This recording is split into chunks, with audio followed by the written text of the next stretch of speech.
Today I'm going to be breaking down the cinematography of a narrative project that I worked on recently. This was a 2-part film series and it was shot entirely on the Pocket 4K camera paired with some DZO VESPID primes and primarily one light source. Let's get into it. So the first shot here is this scene where our main character is falling through this void. If you can't tell already, this was inspired by the famous shot from Get Out, the movie Get Out. This scene was supposed to signify how our main character was feeling. This was actually in a church location. What we pretty much did was turned off all the lights in that space, stopped down on the camera. Our main character here was placed on a stool, I believe, if I remember correctly. We had found a cart around in the church and he pretty much just sat on that cart, and for the lighting I had the Aputure 300D just boomed overhead with him just slightly laying on that cart, and that was just pointing downwards this way, and that was the only source of light. So pretty simple shot. I do wish I had shot this at a different frame rate. The Blackmagic unfortunately only films up to 60 FPS, so that's what we filmed this at. So there it is, 01 falling down through that empty space and just trying to reach up.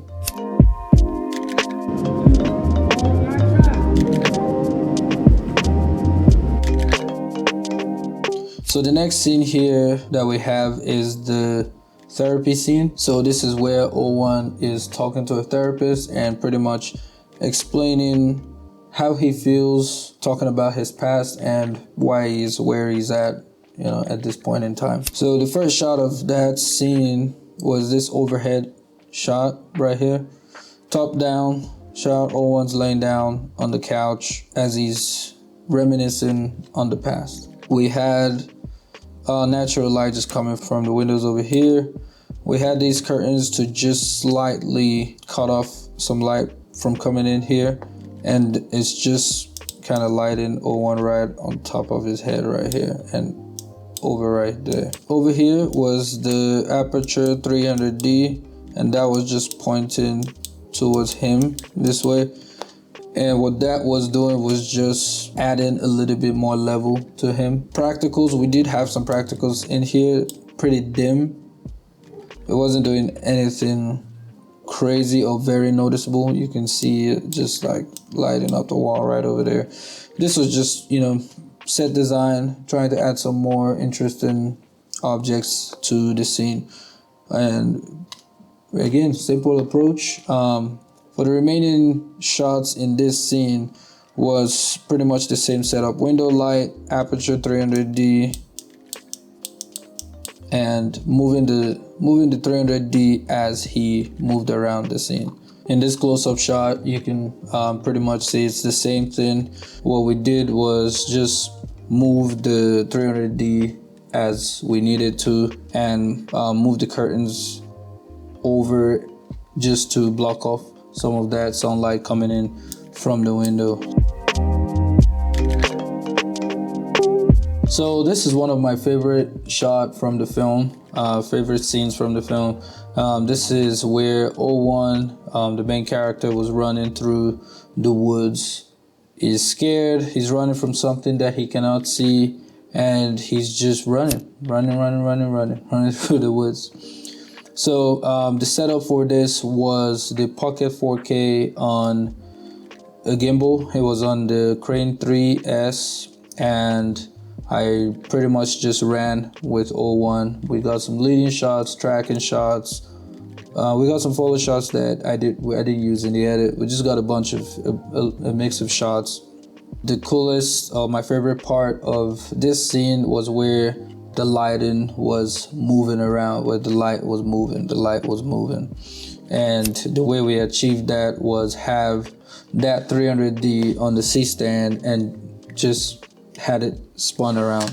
So my friend, who was the grip on the film, was spinning the light around as O1 was running through the woods. And I thought that was pretty cool. So all we had was that one source just blasting through on the side. Again, pretty much just splitting his face in half, and the rest of it was just falling into darkness. This is also still tying into him being in that darkness, being in that void, and he just doesn't know where he is. He's running, he's falling, he's doing all sorts of things. So our character here is just very conflicted, feels very lost, and I feel like having that one light source and darkness, that heavy contrast, really accentuates that feeling. So the next shot here is actually from the second part of the film, and this scene is where O1 and his partner got into an argument, a heated argument, and they just wouldn't talk to each other. So the approach with that was the camera was handheld, moving through the room and following both of them as they argued. In some shots it was still handheld but static-ish, and just filming some close-ups. Pretty simple setup on that one. For lighting, as you can see, we have light coming from that window. So we had some sunlight coming in there, but I thought it wasn't enough, so I had the 300D again. 300D, man, I love 300D. 300D outside the window with I believe it was a full CTO on it, and that was just blasting at 100% through this window. We added these yellow curtains to kind of contrast the yellow and the blue bed covers. Yeah, just doing some color contrast. Teal and orange. But now that I look at this, that seems very hot. But you know what? I think it's fine. It does look lit. It looks like, yes, you put a light out there. It does not look like the sun just because of those hard shadows right there. But look, it works, okay? Low budget film. We're working with what we have, okay? So reason why I had that light outside was I knew this scene needed a lot of movement, needed me to be able to move and follow the character as they argued. So lighting needed to be, away. It could have been all the way up top, but it just needed to not be seen. So the only way was to have one source shooting from outside, and we got the shots we got. Moving into close-ups, pretty much just using that same light, using the light right here with O1 sitting by the window. This is after they've settled down from that argument and not talking to each other.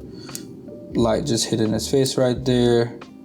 She's in the shot. I wanted to be on the near side key of his face, and just to be able to see her, and then shot the reverse with her. For her shot, the 300D was, too bright. Already established that, okay? Too bright.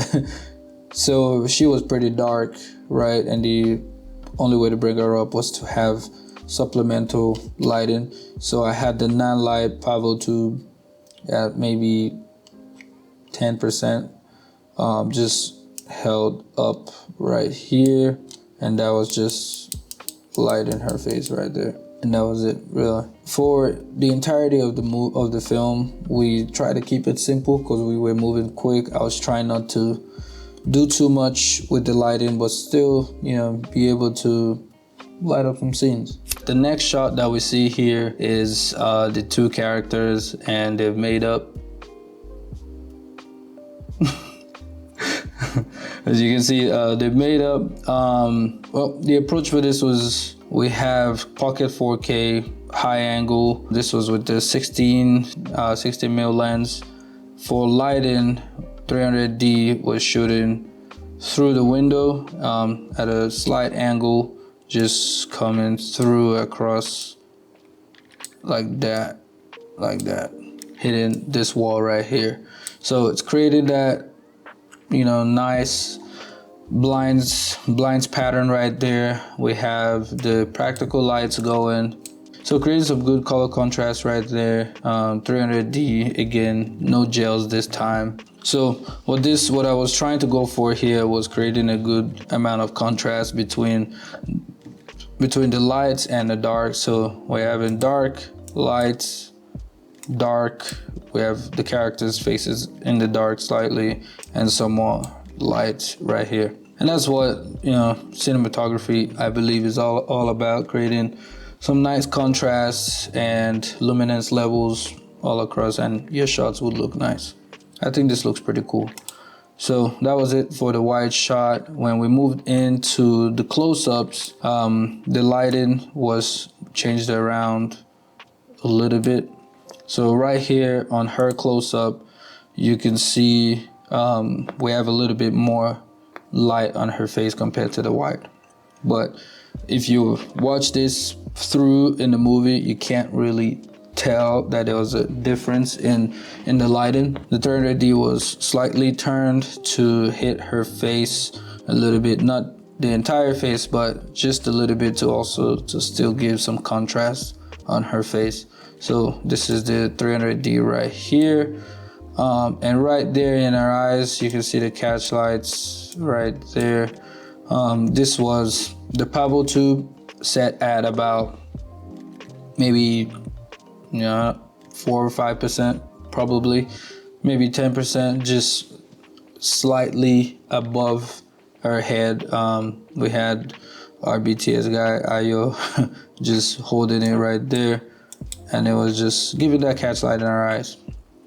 Pretty interesting, right? So they went from arguing to now they see the sparkle in each other's eyes. That's what we're going for.